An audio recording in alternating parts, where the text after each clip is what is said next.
As lâminas e as magias. Vou começar a falar agora sobre questões que envolvem a espiritualidade e as magias. Tem a mesa real espiritual e a mesa real das magias, que são distintas, totalmente diferentes uma da outra. Então, esse é um material de estudos de ensino independente e eu vou começar a fazer uma abordagem de explicações aí para vocês a respeito do conteúdo. Começar pelo cavaleiro dentro do meu ponto de vista em relação a essa área das magias. O cavaleiro, ele é o começo da eficácia do efeito do feitiço. Ali que você vê, na casa 1, se aquilo ali vai para frente, aquela magia vai para frente, com que força vai para frente. Então, por exemplo, se o sol cai na casa do cavaleiro, já desponta com tudo, aquela energia mostrando um trabalho muito bem feito e um magista com mão muito forte para desencadear efeitos rápidos. Ele usa materiais certos, lida com uma espiritualidade de carga energética intensa e é uma pessoa que consegue desencadear o começo do efeito da magia. Lembrando que dentro do campo de visão do ensino independente, o cavaleiro é o começo da eficácia da magia, o caminho é o percurso e a cruz é o fim. Então, para acompanhamento de magias, dentro da mesa real das magias, eu acompanho aí nessas 3 casas: começo, meio e fim, cavaleiro, caminho e cruz. Eu faço dessa forma. Os outros oraculistas eu não sei. Bom, o cavalo, ele também, dentro do meu ponto de vista, o cavalo, isso aqui é tudo dentro do meu campo de visão e pesquisas, tá? O cavalo, ele também é usado em rituais. Já se sabe que o cavalo é usado em rituais. Tem pessoas, inclusive aqui no Brasil, que já ofereceram aí relatos publicamente, né? Em relação a cavalos de raça muito bonitos que são comprados, caríssimos, e são separados ali dos outros, tratados como um deus aqueles cavalos ali. Por exemplo, você faz parte de uma seita secreta.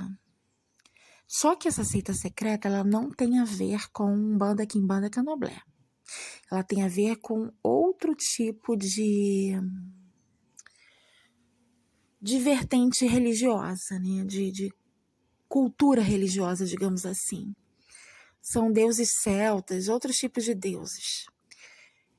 E, segundo os relatos, o cavalo de raça, caríssimo, ele é comprado e posto ali, separado dos outros, e as pessoas vão enviando flores, frutas, tudo do bom e do melhor para ele, até que chegue o dia do ritual, onde políticos, artistas, todas as pessoas bem-sucedidas, famílias ilustres com nome, vão estar presentes ali numa sala, digamos um salão de festas, e chega uma certa hora em que tem os caixões ali, você toma uma bebida, entra dentro do caixão, tipo um ritual, né? Depois vem o cavalo, vem a parte do cavalo, em que as pessoas elas ficam ali nuas, ficam uma com a outra, e depois o cavalo,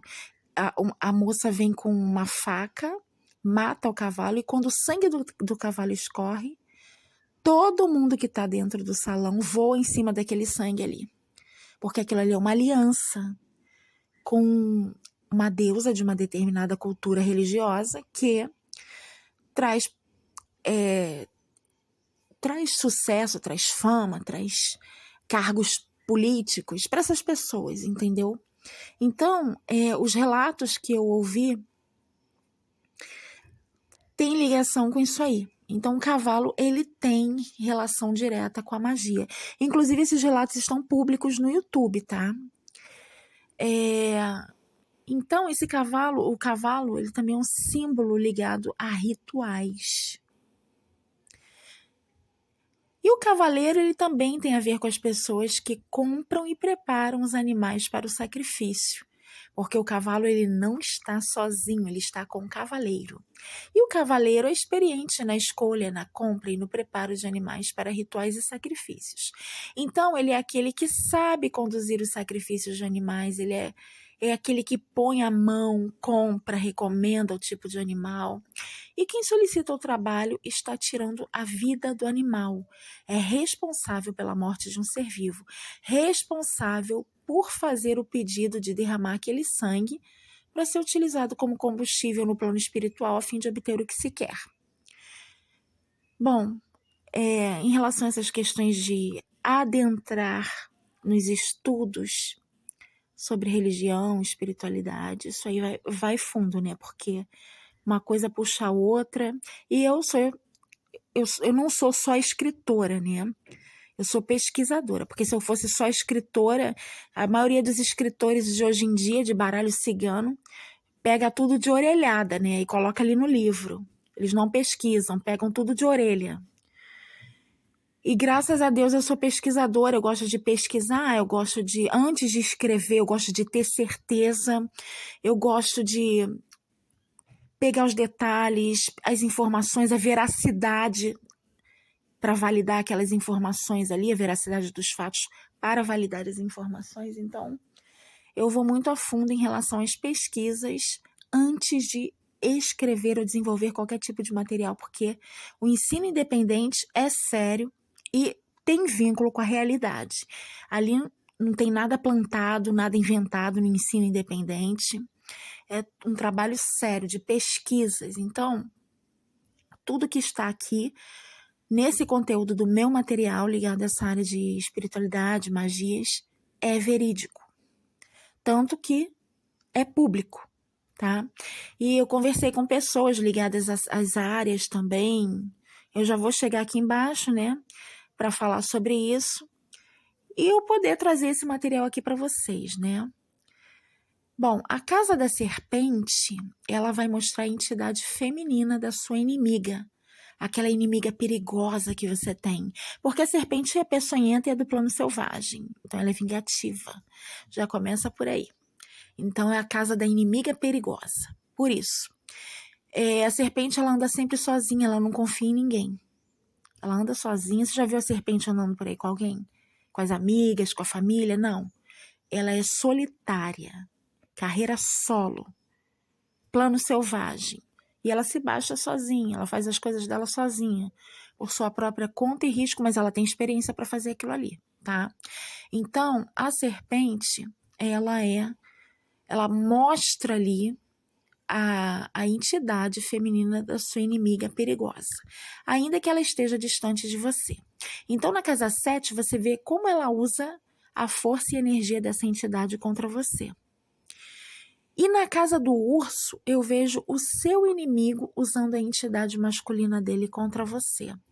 Se o urso cai na casa 23, gerando chicote na soma, então a tua entidade é muito boa para combater, banir e enviar demanda de volta. Porque o urso ali, ele é combativo, ele é aquele que tem autoridade para mandar. O urso, ele é bom ali na casa 23 para derrubar a magia negra, porque ele tá com o chicote na soma.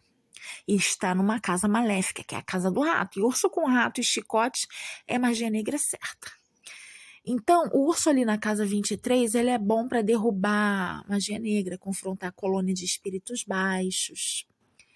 Agora falar um pouco sobre as religiões, um pouquinho sobre cada uma, porque o baralho cigano, eu vou explicar, eu vou entrar nessa parte de religião aqui, exatamente porque eu quero explicar sobre essa questão dos orixás aliados às cartas, tá?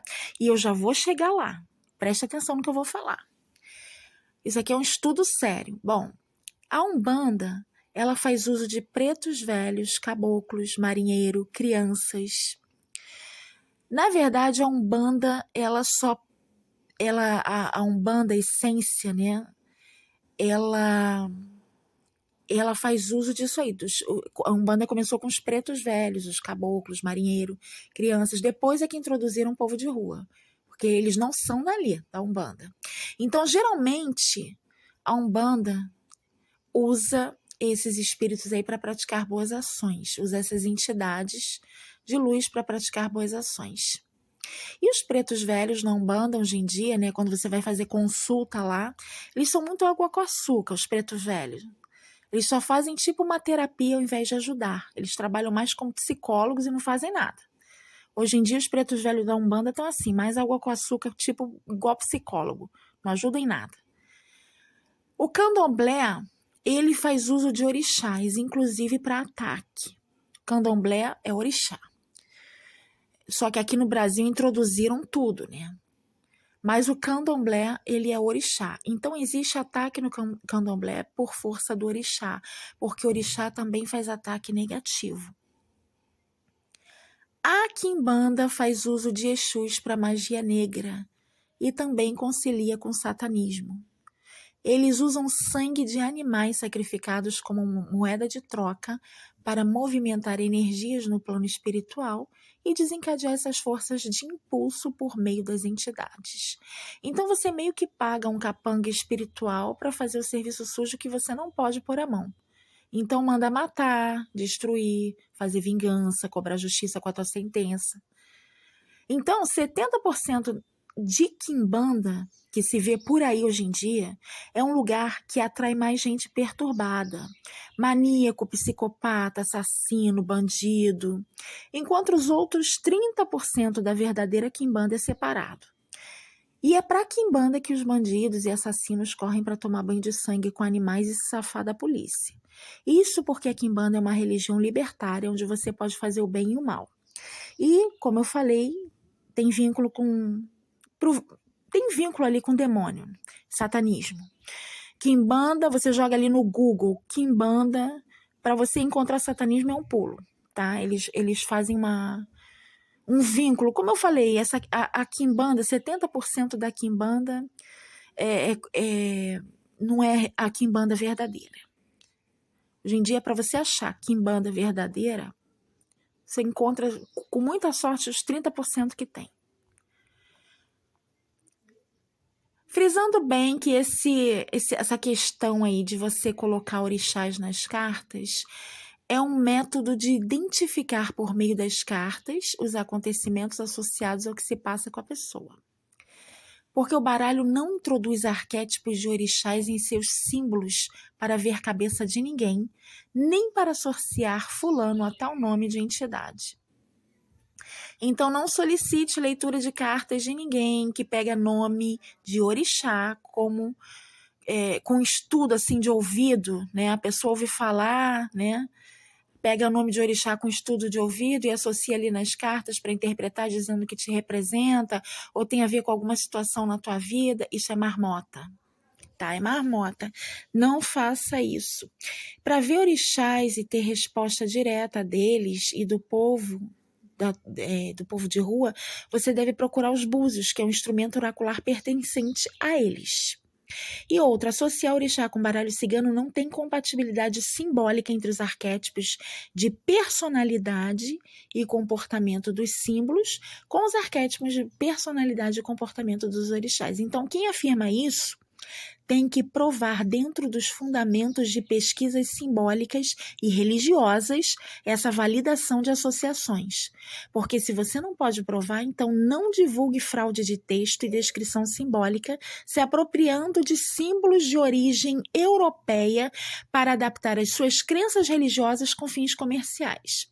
E vou frisar bem, não se trata de uma carta ter 5%, não é pelo fato de um orixá ter 5% de compatibilidade de significados com uma carta cigana que você pode pegar aquela lâmina para representar. 100% não é 5%, tá? Então, desenvolvimento de pesquisas ligadas à área das magias para identificar entidades, energias, reinos, pessoas que fizeram um trabalho para você ou aquele que vai fazer, etc. Não se trata de fazer importação, você importar os orixás para o baralho cigano, como outros fazem, aquele trabalho de importação, coação e falsificação simbólica com descaracterização da essência de ambos significados, tá? E outro assunto, uma coisa é mesa real da espiritualidade e outra coisa é mesa real das magias. A mesa real da espiritualidade mostra a vida espiritual do indivíduo independente das magias. E a mesa real das magias mostra somente o campo de atuação dos magos, feiticeiros, membros de seitas secretas, pessoas que fazem cursos de magias, participam de cultos, rituais, etc. Então, todo o conteúdo de informações das minhas pesquisas são aliadas aos símbolos com a finalidade de desenvolver ali o levantamento de respostas para trazer informações a clientes que buscam esses conhecimentos coletados da sabedoria simbólica, armazenados ali na análise de interpretação dos símbolos que trazem especificações técnicas. Entendeu? Não os requisitos de qualidade essencial para fazer esse tipo de validação de orixá com carta. Mas o que você pode encontrar ali, não sei se eu me fiz entender aqui, o que eu estou querendo colocar aqui é o seguinte: o máximo que você pode ver ali são especificações técnicas das cartas mostrando quem fez o feitiço, qual o reino daquela entidade, em que reino aquela entidade trabalha, aquele ataque é oriundo de uma entidade de onde. São especificações técnicas, é isso que eu quero dizer. Não os requisitos de qualidade essencial para fazer esse tipo de validação.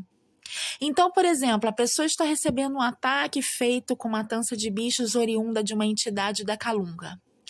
As especificações técnicas de jogo vão apontar a foice na casa 8. Tá?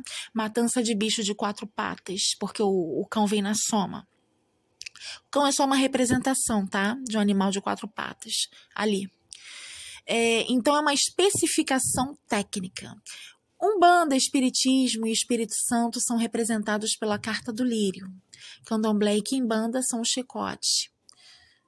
Povo de rua, aí o masculino é o urso e a feminina é a serpente. Outros tipos de magias são determinados pela lua com as estrelas e o chicote. Preto velho, as almas e encruzilhada na Umbanda. Os pretos velhos, as almas e encruzilhadas na Umbanda eu vejo na cruz, tá? Caboclos são na árvore, marinheiro no navio, crianças na lâmina 13, espíritos mais pesados, ou seja, demônios, essas coisas assim na mesa real de magia, espíritos mais pesados, eu vejo com as cartas do urso, da serpente e do chicote. Ataque com Egum é sempre o rato com o caixão, a colônia de ratos e o caixão. Egum escravo seria o chicote na casa do rato. Vai gerar peixes na soma, que mostra pagamento para desencadear uma ação por parte deles. Esses outros tipos de egrégoras não são tão comuns, apesar de existirem no Brasil. Mas tudo que é mais pesado eu vejo com as conjunções do urso, da serpente e do chicote, porque eles é que representam um plano selvagem e tem a ver com ataques maléficos, vingança. Aí sempre tem que ter o urso, o chicote.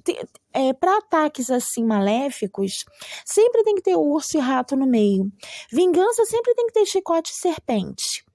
Então, esse reino da lira, que é um dos 7 reinos das entidades, o reino da lira ele pode ser representado pela lâmina 3 do navio, onde tem comércio e diversão. E o navio tem a ver com cruzeiros, com casas de show, bares, restaurantes, cassinos. Reino das encruzilhadas pega a cruz e o caminho. O reino do mar pega os peixes e a âncora. E se a pessoa estiver recebendo ataque que pega em cheio e vai diretamente em cima dela, os ratos vão cair na casa dela. Ou na 28 ou na 29, na mesa real das magias. Surra e castigo eu vejo quando o chicote cai na casa 36. Para saber, assim, se esse ataque é oriundo de uma entidade da Calunga, por exemplo, eu vejo o que caiu na casa que sinaliza de onde vêm os ataques. Para ver o trabalho específico da entidade, eu pego uma linha ali, determinada. Magia encoberta que não se identifica, eu vejo com nuvens, chicote e lua.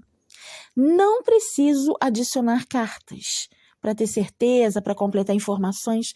Eu só preciso da identificação do que ou quem eu procuro para localizar tudo que preciso rastrear na leitura. Então, eu volto a frisar, eu estou batendo sempre nessa tecla. Não tem como ver nem associar orixás às cartas ciganas. Se alguém diz que vê, está te dando um falso positivo numa leitura, como se a espiritualidade dela estivesse brincando com você por dentro da leitura. O máximo que você pode fazer é conseguir identificar o reino da entidade que aceitou esse trabalho e levantar algumas informações com especificações técnicas. Especificações técnicas que vão descrever uma pequena dimensão de características ligadas à abordagem da questão. É uma técnica baseada, essa leitura para você identificar entidades dentro da mesa real das magias, pessoa que fez o trabalho para você, o reino dessa entidade. Isso é uma técnica baseada na identificação de uma imagem simbólica que sinaliza o conceito de uma expressão, grupo, atuação ou contexto que comunique de uma forma mais eficaz a influência e percepção de um trabalho de magia ligado a uma entidade, a um reino ali dentro do jogo, tá? Então não se cria uma identidade para um orixá por meio de uma carta. Você vai estar comunicando uma falsa ideia de cravar orixá na cabeça de alguém através das cartas. Vai comunicar uma falsa ideia de associações de perfis de comportamento e personalidade de orixás que não são representados pelas cartas ciganas. O que se faz é uma especificação técnica com precisão de detalhes reduzidos e sem requisitos de fundamentos religiosos para as condições de uso. Um exemplo básico, fala que tal carta representa o orixá tal, te mostrando o que caiu naquela casa ou naquela linha de jogo. Aí a pessoa vai te induzir a tomar decisões erradas, vai te induzir ao erro, porque ela vai estar apontando ali, essa carta representa esse orixá, e o aconselhamento é esse, vai estar te induzindo ao erro, como se fosse o orixá falando, como se tivesse autoridade para ser porta-voz de um orixá por meio de um oráculo que não é de orixá, porque o oráculo de orixá é Búzios, é o oráculo de Ifá. Então, vai coagir, vai te coagir a fazer trabalhos espirituais sem ser necessário. Isso se transforma em uma indústria comercial do baralho cigano com significados da ficha técnica de orixás que supostamente estão te enviando mensagens sobre trabalhos espirituais e indução de decisões dentro de um baralho de origem europeia com 36 cartas e símbolos desprendidos de religiões da matriz africana. Então, o baralho cigano é um baralho europeu e não tem a ver com os símbolos de religiões da matriz africana. Para que vai introduzir orixá ali? O que tem os símbolos das cartas ciganas com os arquétipos aí da matriz africana? Nada. E qual a conexão simbólica com os fundamentos de religião da matriz africana para que você possa fazer uso desse baralho associado a orixás? É uma pergunta. Qual a conexão simbólica com os fundamentos de religião da matriz africana para que você possa fazer uso desse baralho associado a orixás? Isso é marmota. Ah, mas eu recebi fulano, eu recebi ciclano, eu ouvi a minha entidade falar, marmota. Quando a sua entidade falar isso para você, essa marmota para você, você faz o baralho só para jogar para você, tá? Bom, o oráculo específico para isso é o Búzios de Orixá. E até dentro da tradição, dentro do candomblé e do oráculo de Ifá, tem ritos específicos para os orixás responderem. Imagina no baralho cigano, onde não tem nada, né? E nem sequer associação simbólica tem. Quanta marmota. Então, a foice, ela tem a ver, dando continuidade aos símbolos ligados às magias e espiritualidade, a foice ela tem a ver com corte, limpeza, utensílios ritualísticos e aquela espada que fica em cima do altar, faca usada em rituais, os tipos específicos de determinados alimentos que a pessoa pode ou não comer, a foice tem a ver com isso, porque a foice tem a ver com alimento. Então, são tipos específicos de alimentos que você pode oferecer a determinada entidade e os que você não deve oferecer, os que você pode comer, os que você não pode, tem a ver com a foice, porque a foice tem a ver com isso. Então, há uma seleção exclusiva na distinção do que se pode ou não comer e o que se deve ou não oferecer com a foice. Ramalhete, aqui é tudo dentro do campo de visão do ensino independente, tá? Vocês estão tendo aí essa linha de estudos da minha base de pesquisas. Então, o ramalhete, dentro do meu campo de visão, ele é um símbolo que tem a ver com oferendas, tem a ver com ciganas, tem a ver com axé e tem a ver com pedidos atendidos. O urso, ele tem a ver com entidade masculina, inimigos, mas ainda tem que explicar, tá? Ainda vou explicar como é que essa entidade masculina atua. Não, você nunca pode pegar e dar nomes, tá? Aqui não se dá nome de entidade, só algumas características com especificações técnicas, que é o que eu estou colocando aqui, e tão pouco associar cartas com orixás, tá? Tão pouco, é o que eu não recomendo a ninguém. Isso aí é marmota. Matança de animais, né? O urso também tem a ver com matança de animais grandes e situações que envolvem pessoas muito carregadas, com muito peso, ou o reverso. Uma pessoa com uma grande força ameaçadora que pode usar contra ou a favor de quem ela quiser. Ele também tem a ver com perigos e ameaças, mas vai depender da linha da casa, da conjunção em que ele cair. Magias da Umbanda, né? Magias na Umbanda eu vejo com chicote e lírio. Magias no candomblé com o chicote e a lua. Magias na quimbanda eu vejo com a serpente, chicote e lua. Magias esotéricas eu vejo só a lua com a estrela. E aquela mistureba, né? Eu sou da Umbanda, eu sou do candomblé, eu sou da quimbanda, mas eu também faço magia esotérica. Aquela mistureba eu vejo aí já o chicote com lírio e a lua, e o chicote com a lua e a estrela. Essa mistureba toda. E tem mais material, tá? Para dar continuidade a esses estudos. Material do Ensino Independente sobre as Lâminas e as Magias, volume 2. Caso você queira adquirir, você já pode entrar em contato para dar continuidade a essa linha de estudos do campo de visão do ensino independente.